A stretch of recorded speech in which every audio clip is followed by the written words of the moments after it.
Welcome on into the podcast. I'm Brett, I'm Dorian. and we got the nerd news. We do. So we're going to be talking about Fett's spaceship.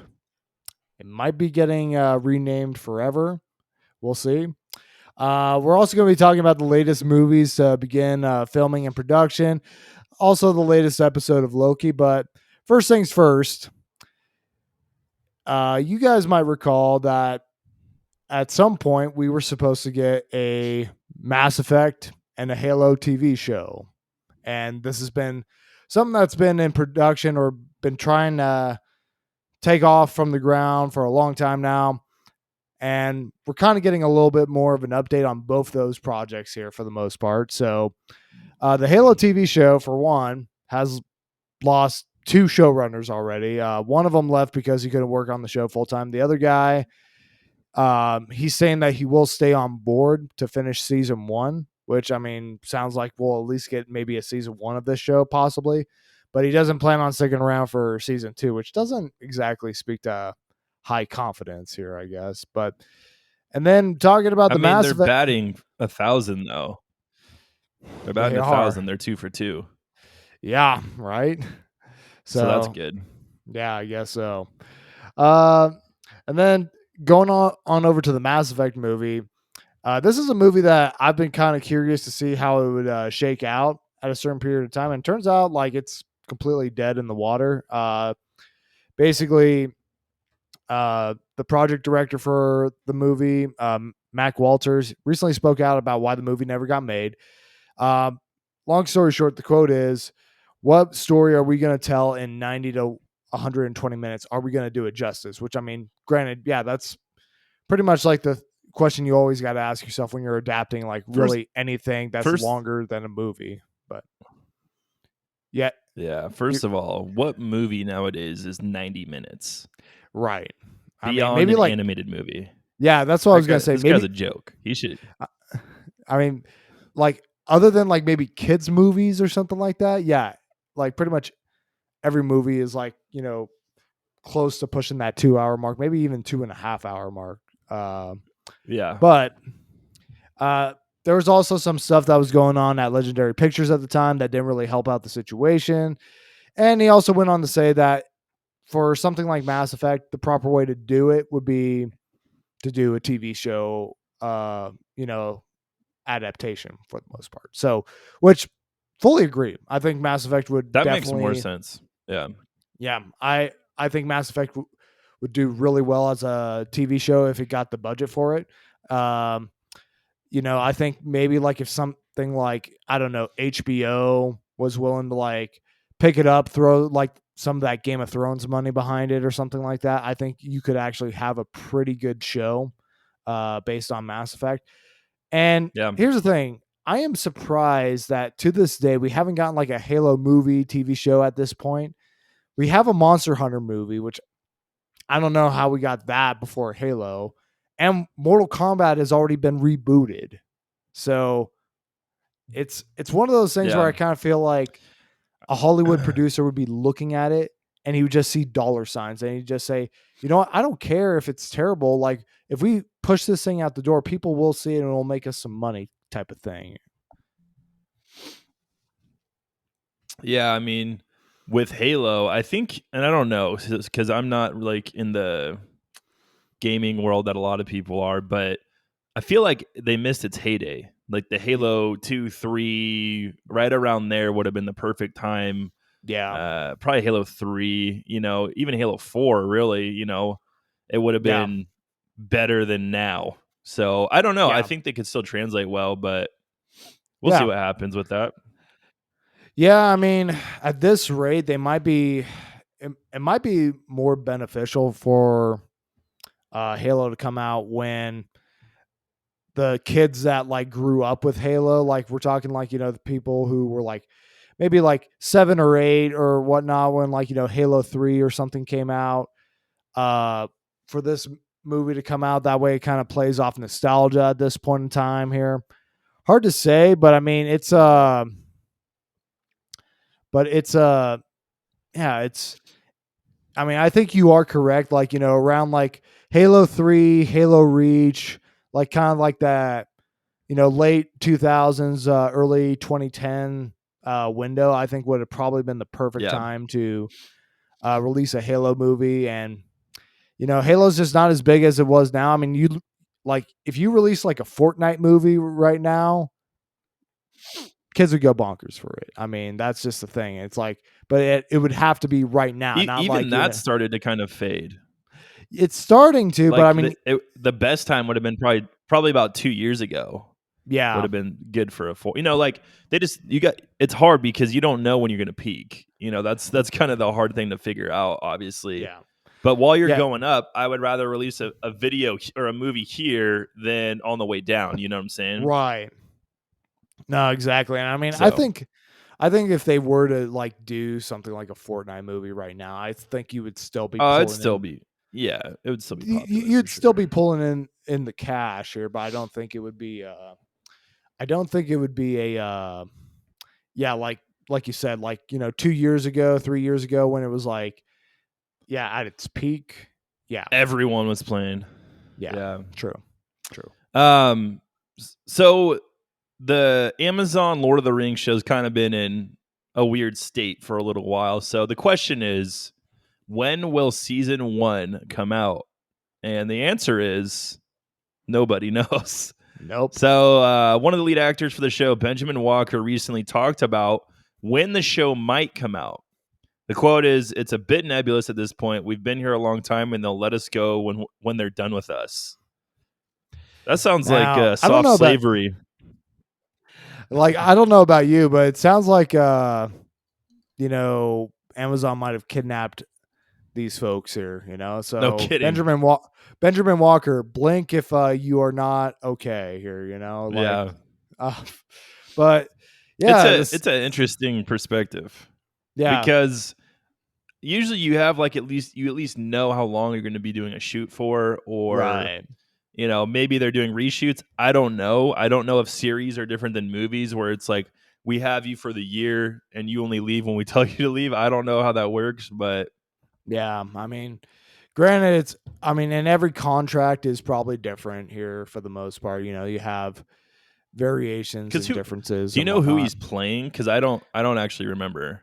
No, I don't Is he know. playing Aragorn's like dad or whatever I or I I descendant? hon- I honestly do not know, um Okay, but I mean, nothing's really changed for the most part. I mean, the status quo is maintained. I'm just really surprised for something that is costing this much money just for one season. I think is like they clocked at like 450 million for just one season of this show. It's like I feel like you got to have some board meeting guys saying that, hey, we put in a lot of money towards this thing. We need an idea of when this thing's coming out, when we can expect some return on investment type of thing here. So, but right. it's I guess Yeah, it's Amazon. They can spend that all day long and not have to answer to anybody. I it's guess so. nothing. Yeah, Yeah. crazy, crazy, crazy. Well, Wakanda Forever officially begins production. The main cast set to return. Obviously, they're not going to be. We talked about this before, but they're not going to be doing any CGI or double for Bozeman. Yeah, Nor will there be a recasting. So you kind of have to. Are they going to go? Then who's going to be the next Black Panther? Is it going to be Shuri? Is it going to be M'Baku? Is it going to be someone else? Like we don't know.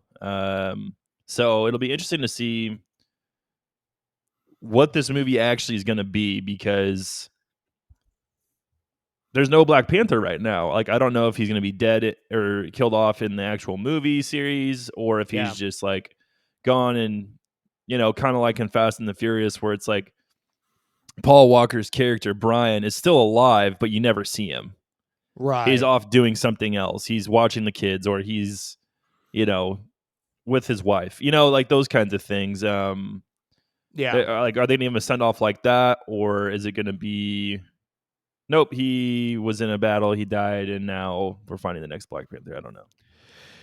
Yeah, that's yeah, I mean, the thing is like I could see them trying to do the Paul Walker thing and try to, avoid that whole situation of like, having your actor die on you and then like killing them on screen or like killing them off screen or something like that. But at the same time, it wouldn't make like a ton of sense for, T'Challa to, just straight up just retire just right now, especially when he's, still holds the title of Black Panther. So I kind of feel like they, like, at least in terms of the story wise perspective, they might have to kill him off at some point. That way there can be a new Black Panther and new successor, essentially. Yeah. Let's talk about John Wick because they started filming as well. There's a lot of movies that just started filming. Yeah. I thought that this was done, but Yeah. uh, apparently not. They just started filming, so we'll probably get this another year. I'm guessing, so probably summer next year or Yeah. spring next year. Not sure. So Yeah. I mean, no, this is good to see. I mean, matter of fact, I think like a couple weeks ago, the guy who played Scorpion in the Mortal Kombat yeah, he reboot, got cast. he's cast in this now. But yeah, so I'm about it. I mean, it's just nice to see that we're seeing more and more things begin production or going back to the way things were, and that there's not like a variant of the virus that's slowing down the industry or just life The as we know it. Lokis, So yeah, right. Yeah, we'll get yeah, to the that in a second. Lokis of the virus. Yeah. Yeah, it's nice to see that things are kind of going back to normal a little bit. Mm-hmm. Fast 9, have you seen it? No, dude, I haven't seen one of Okay, these I movies did. since Fast Five here. So I'm Yeah, I'm I think I I'm way watched behind. Fast 6, and then my wife made me watch what was it? Was it 7 and 8 we watched? Yeah. 7 and 8 because we wanted to see Hobbs and Shaw, I think is why we saw them, and that was before the pandemic, I think, happened. And Yeah. then so I'm current, and we went and saw this pretty fun movie, and Okay. it's earned 70 million in the pandemic, globally 400 million in its first weekend. That's kind of Yeah. insane. Those are big numbers even Yeah. for like a normal release. Yeah. No, they are. I mean, I think I want to say previously, like the Fast and Furious movies before the pandemic hit, they were pulling in about like 100 million, like on upon opening, I think, or maybe like closer to 200, maybe. I don't remember. I don't have the Yeah. numbers right in front of you, but it's just a nice thing to see that we're seeing more and more returns on the whole movie theater thing, just because we've been talking about on this show like for the past year now about like how, like, what is the future of movies going to be looking like? Like, are we going to have movie theaters like the way we Right. have them right now? Or are things going to just kind of just peter out? What is it going to be looking like? And so far, it looks like we are going to be having movie theaters stick around for a little bit while longer. And I'm about it. I mean, I like going to the movie theater for some of these big, blockbuster movies and whatnot. I Yeah. do, I do think that later this week or next week when Black Widow comes out, that they're gonna overtake probably this box I don't think office so. number here. You don't think so? All right. I don't think they will. No. Okay. No, I Well, don't think there's you got to think how big Fast 9 is. Like the Fast franchise is ginormous. You saw it in Japan, Sky Mission, right? Uh yeah. so I mean, this franchise next to Marvel, and I'm talking like the mainline Marvel movies, not Black Widow. Yeah. This competes with it. Like this is the series that competes with Marvel. So I don't Yeah. know if it will. It might, Yeah. only I mean, because it's the first Marvel movie back from pandemic, well, and not because that's it's Black Widow. yeah. Well, and that's what I'm getting at, is just because for one, it has Marvel's name on it, and But you it know, also is going to Disney Plus, and this didn't go to a true. streaming service. That is true. So we will see. We will see. I mean, Yeah. All so the right, let's Disney talk about Plus, slaves. Let's talk yeah. about slaves. uh, So, yeah. No, let's lead right uh, into that segue here. Yeah. Uh, But so you guys know Boba Fett. He's got that miraculous, cool, probably the coolest ship in Star Wars, but beyond the Millennium Falcon. yeah. Uh, the Slave One, which Lego decided not to call it that anymore. So it's Slave One no more. It's called Boba Fett's Starship. So Rolls I right don't off the know if tongue. this is Disney going, hey, we're changing the name of this, or if it was Lego going, we don't want to be associated with the word slave. I Okay. don't know. Well, Uh, but we're going to so find out. yeah, because basically, um, so Jedi News, who like does a whole bunch of Star Wars news and stuff like that, they recently reached out and talked to Lego about, hey, what's going on with the name change and all that. And basically, the guys at Lego more or less said that it is a request that came directly from Disney. The quote is, "It's probably something that which has not been publicly announced, but it's just something Disney does not want to use anymore." Which sounds like this is like them like soft renaming the Slave One here, which Yeah. Yeah. as far as I can tell, I don't know anybody who campaigned for this name to be changed here. And I think this is Disney just trying to No one get, we know, at least. Yeah. yeah, I think this is just Disney just trying to get out ahead of the woke mob, just so that they're not going to go banging on their door, making a big stink about it here. It's stupid. Right. Yeah, I agree. Yeah, it's kind of sad, especially when it's been that since for how long now? Almost Forever. 40 years Yeah, has been called the Slave One. about 40 years, Uh, yeah. so that's just dumb. Screw you, SJWs. No kidding. Uh, so Overwatch 2, this is a game that we're both hyped for. Yeah. It's the basically, and this is something I think we both knew as well, is that it's going to be rough on Switch. Like we don't even know if this could actually work. Yeah. Blizzard has said that in order for Overwatch 2 to come to the Switch, some compromises will have to be made. Now, this is not good news because they're not saying, well, we know that the Switch Pro is coming out eventually and they'll be Yeah. able to handle it. This is saying pretty much uh, don't hold your breath for a good version of this game on Switch. So, no specifics on what the issues or cutbacks will be on the Switch version of the game. We'll just have to wait and see kind of what that actually means. Yeah. I mean, this does not sound very promising. And from what I gather, the version of Overwatch that's currently on the Switch right now, I hear it's okay. It's not like the best way to play Overwatch. It's serviceable for the most part, from what I understand. I haven't Yeah, personally played and it God's myself. favorite console can't run everything Yeah, right, perfectly. right, It's not God himself. So, right, right. yeah, It's just the console he likes best. But um, yeah. It's for no, the kids. It's for the kids. That's it's why. for the kids. But that being said, I mean, this news doesn't quite really affect me all that much, just because chances are I'll be playing this on my PS5 whenever I get one of those here, or like, what have you. I mean, it's nice to see that If you get one. yeah, yeah, whenever that happens here, but it's nice to see that they are still continuing along the lines of wanting to, say, hey, we put the first game out on Switch. Let's put the second game out on Switch, and let's continue with the whole cross-platform mentality. Blah blah blah.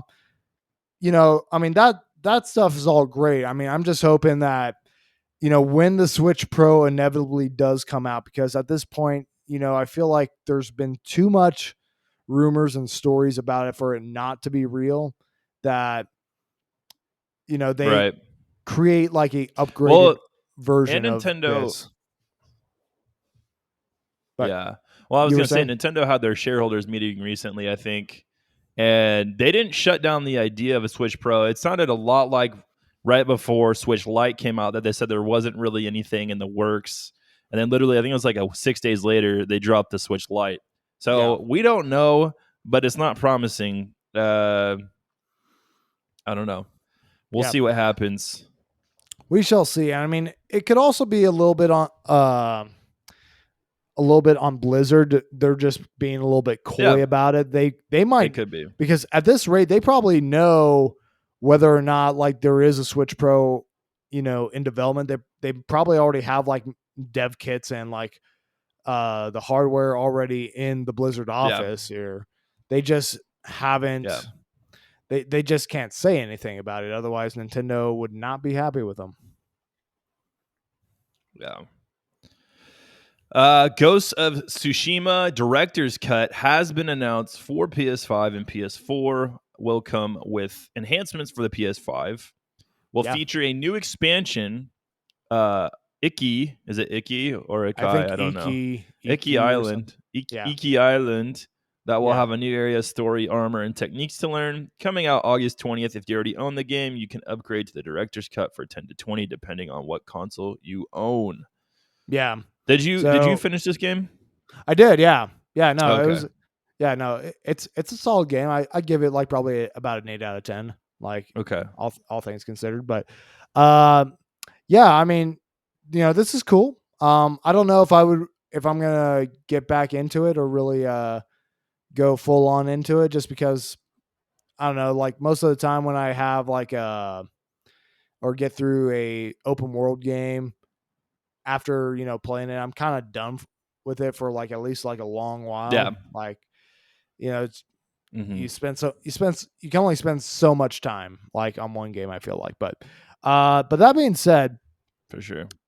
um the thing that kind of confuses me is like the price difference for upgrading here, um because I didn't include it in the show notes, but so if you own a PS5 and you want to upgrade your PS4 version up to the PS5, that just costs you $10. But for the PS4 version to be upgraded, it costs you 20, which I would figure those things would be Mm. the other way around. So I don't Same know. thing. Yeah. Yeah, that's weird. I don't get that Yeah, at all. no, me neither. But yeah, I don't get it. But yeah, if you guys want it, it's there. So Yeah, let's talk more Lego. So Lego has leaked Spider-Man Far From Home suit on a new product they have, which I'm guessing wasn't supposed to even be shown until the movie drops or right before the movie drops. So basically, what we have is a scenario that looks like it's at the what's it called, the Sanctum, Centaurium. yeah, Centaurium for Doctor Strange, and you got MJ, you've got Spider-Man in his new suit, you've got, it looks like Scorpion, It looks like Scorpion. Yeah, so it's like a mech suit Scorpion type thing, and you got Wong and Doctor Strange. So uh we might be getting Scorpion in this movie now. So the Sinister yeah, Six basically is probably going to be in the movie, probably all of them. yeah. Because we Um, we got Electro, we got Doc Ock. yeah, Um, I mean, we're already getting some of like the main players already here. Vulture already exists, so it's yeah, it's one of those things where it very well could happen. yeah. So yeah, you guys could check that out online if you want to see. His suit basically is very reminiscent of his Endgame suit.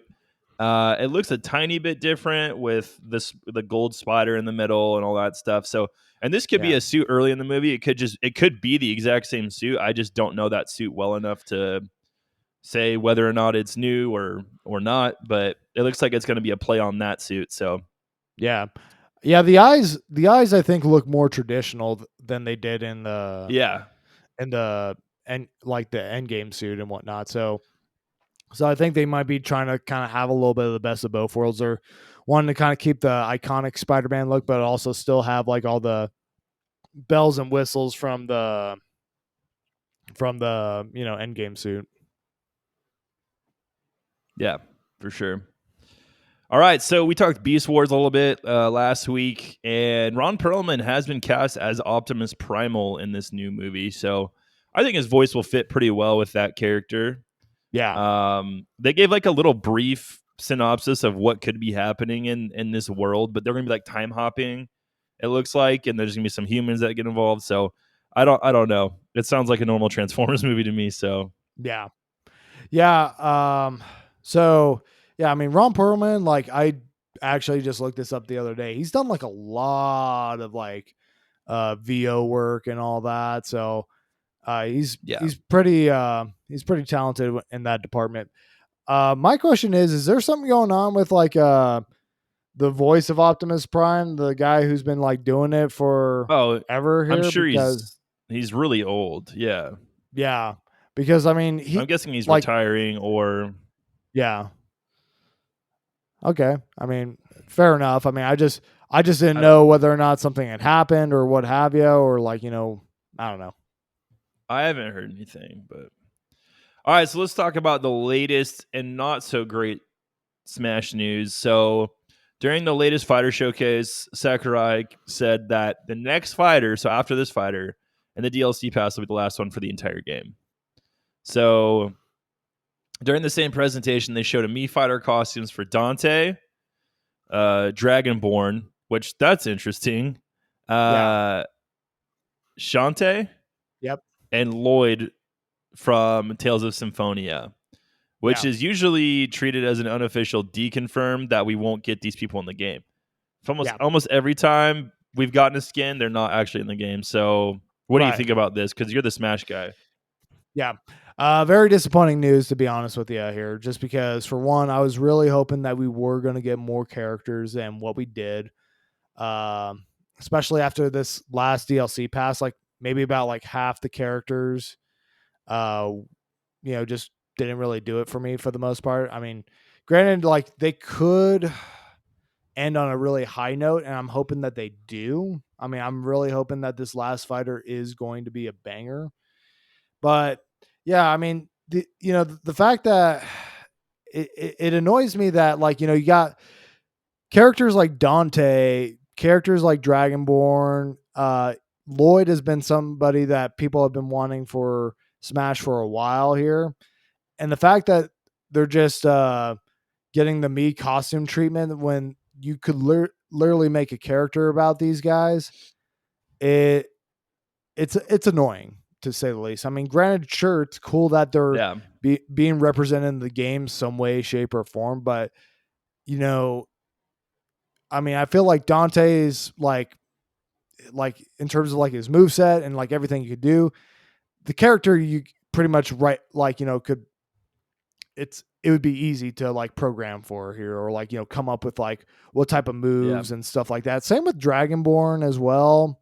Um, and the fact that we're not going to be getting any more DLC characters in the near future, I think is definitely going to cut down the longevity of this game just because this is supposed to be the Smash game that lasts us, about 10 years or so because that's what Forever. Sakurai is talking about is like he's not going to be making a new one until like maybe about 10 years roughly somewhere around there. And so that being said, yeah, it's kind of one of those things where it's like, okay, well, how's this game going to like actually, especially in today's day and age where you have to, constantly be like doing like a drip feed or like a, quality of life or like, some game of game as a service thing to kind Some of kind keep of update. Yeah. right, yeah, up like essentially update the game on a regular basis in order to keep it relevant in like a competitive setting here and all that. So I don't know. I think I just hope that maybe something will happen or like there will be some updates that are going to be made that do extend the longevity of this game or that they do end up changing their mind and say like, you know what, this game's been out for only 3 years and we got 7 more to go, we can afford to do another fighters pass. So we'll see. That would be awesome if they actually do that. I don't know. I think everyone's kind of hoping for that, but we'll see. Yeah. So that's it for our nerd news, everyone. We're gonna head into our roundtable review with some Loki action. Dorian, Yeah, what are we talking about? so we got Loki episode 4. So this is picking up pretty much right after where we left off on episode 3. Loki and Sylvie, they escaped the Doom planet that they're on. The TVA shows up and finds them there. And matter of fact, it's Hmm. uh they basically have a moment to where they kind of, at least at least Loki on his end is kind of into like the female version of himself, which that's I'm not sure how I Wow. feel about that. That's kind of a That's that's a that's kind of a weird one. yeah. I mean, you know, That's like the most not narcissistic thing I think I've seen on a screen. Like it's a that's the possible. most narcissistic thing you could possibly do. Yeah. I mean, it's kind of one of those things where it's just like it's weird because it's like, okay, I kind of get it just because you kind of like like yourself Well, better because than anybody else, being a but narcissist is yeah, yeah, exactly. yeah. Like it makes sense. It's just weird to see it personified in a physical Yeah, matter physical rather than way. just you loving yourself inwardly. Yeah. Yeah. True. Very true, but I So mean, that is on Loki's now the brand. biggest narcissist next to Satan. So Yeah, I mean, basically, like it makes sense, I mean, Loki has never been one that's never had a low opinion of himself here. So, right. um, but apparently, it their bond does affect like the sacred timeline. It's like making like a nexus point when they had their moment and all that, which you know that's kind of one of the weird things there is like you know last episode they were they kind of they introduced the idea that Loki was bi, and and Yeah. they and in the media they made a big deal about it, all just to like have him like you know potentially just end up with a chick Like here. a It's girl. like yeah, so I'm like Yeah. I don't know. It's like okay, like just some just checking off like an SJW box here or something, but yeah, so they get brought in by the TVA. TVA has them, has them detained right now, and Loki gets thrown into like this like time loop prison where he's like reliving like uh this one moment where he cut off Lady Sif's With Lady hair and Sif. stuff. Yep. So so that being said, it's like he's constantly going through that, blah blah blah. But what's really I think where the show is like really developing, at least in this episode, is with the TVA and specifically the people who work there. So you're seeing Yeah. more about like uh I forget what her name is, Ravana or something like that. The I don't director of the Ravana, I TVA. think, yeah, the head of the TVA. Yeah. Yeah. Yeah, she's Yeah, I can't remember. Yeah, you get yeah, background on her. you get background on her, and turns out she was the one who initially brought in Sylvie like a long time ago when she was a child, just straight up went in and abducted her from Asgard and didn't really Mhm. give much detail as to why that happened because Right. she They're was keeping that a secret. right. She was essentially just from what we saw, just mind her own business, Just not kid. yeah, just being a kid, like there wasn't like any time travel shenanigans that were going on. So, but they just abducted her and like just said like, "Oh yeah, this is like veering off the sacred timeline." So then, on top of all that, you have Mobius, who is now starting to kind of started this episode kind of having doubts about the TVA, and then full on understands that okay, the TVA has been lying to us this whole time. We weren't created by the timekeepers. We're actually variants, and also the one TVA guard officer, whatever you want to B12, is that call her her. name? I yeah, something like that. She she Yeah. got enchanted by Sylvie like a couple episodes back, and so she's Second reliving episode. yeah, she's reliving the memories she that that she brought back up here, and so she had questions about it. So she goes in and interrogates Sylvie and say, "Hey, what's going on? Why am I having these memories? What did you do to me?" He's like, "Because they are your memories. They're just buried deep here." And so, long story short, Yeah.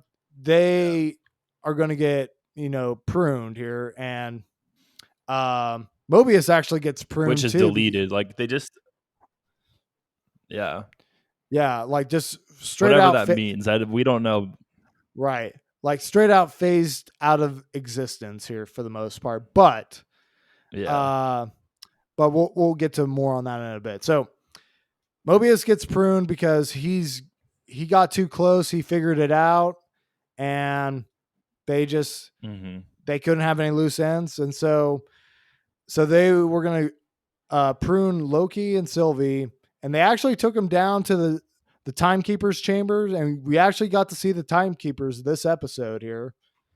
But long story Mhm. short, they end up fighting their way out of there, um, and Loki and Sylvie managed to decapitate one of the timekeepers, and turns out there are no timekeepers. They're just androids or robots here, just keep It's up an basically appearance here. the Wizard of Oz if you think about Yeah, it like that. yeah, very much Like so. they're Yeah, just smoke and mirrors and someone's controlling them, we don't know who.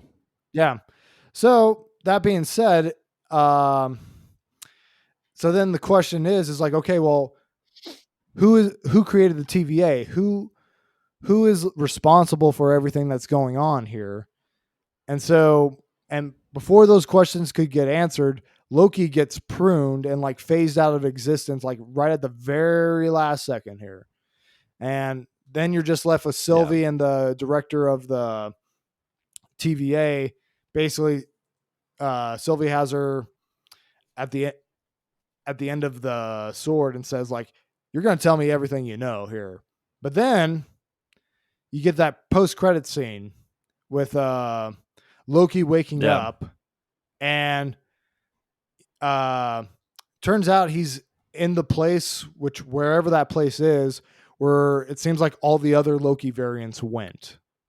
So, which means that anybody Yeah. who got pruned could still be theoretically still alive. Yeah. Yeah, and that was the end of the episode basically. Yeah, You're just kind of left with this, oh crap, now there's like all these Lokis and one's like a kid, one's like this big African guy, and then I don't know, I can't remember. I'm trying to think of, I think there's one more. yeah, But basically the next two episodes, the final two should be really interesting. yeah. Seeing as we're gonna get way more answers, hopefully. Hopefully, They yeah, haven't really figured out pacing too well with these Marvel shows, I don't think yet, but yeah, I'm hoping that this is an exemption. So, but yeah, I thought it was overall a good episode. yeah, I yeah, mean, it was more set up for like the inevitable conclusion, but in my opinion, it's better than last week's episode, and a lot of questions turned a lot more questions, which so there's like an intrigue aspect. It wasn't just exposition, so it was fine. yeah. Yeah, I mean, I no, I like this episode a lot more than I did last week. I thought last week's was kind of slow, kind of lackluster, especially after like what happened in episode 2. But this episode, I think definitely uh, you saw some payoffs. You got some questions answered. They picked up the pace more on this here. My question Yeah, is like when it comes to like what Sylvie did with all those time reset charges in episode 2, where you saw like yeah, that was weird. yeah, There's like because there's no, we see the sacred timeline again, and there's no trees that are, or there's nothing like offshooting. So I thought that was really weird. yeah, I mean, unless like what that all that was just like essentially a distraction to get like most of the TVA agents out, like, Yeah, trying it to could have fix the been. timeline while she gets close to the timekeepers and kills the timekeepers here. That could have been it. Yeah, Right. But I true, mean, true. I just felt like, they didn't really take a moment or really the time to explain, what that was all about here. It just kind of seemed like it was like a big deal. It happened and that was it. So, but I'm guessing that Yeah, is what, yeah, it was weird. yeah, I'm guessing that's what that was about here. So, Probably. Yeah. So we got next week and one more week, so we'll see how this finishes up. But yep. yeah. So thank you guys for listening. We appreciate it. Check us out on our social medias. Tell someone you love them. Have an awesome week, and remember, everyone's a nerd about something.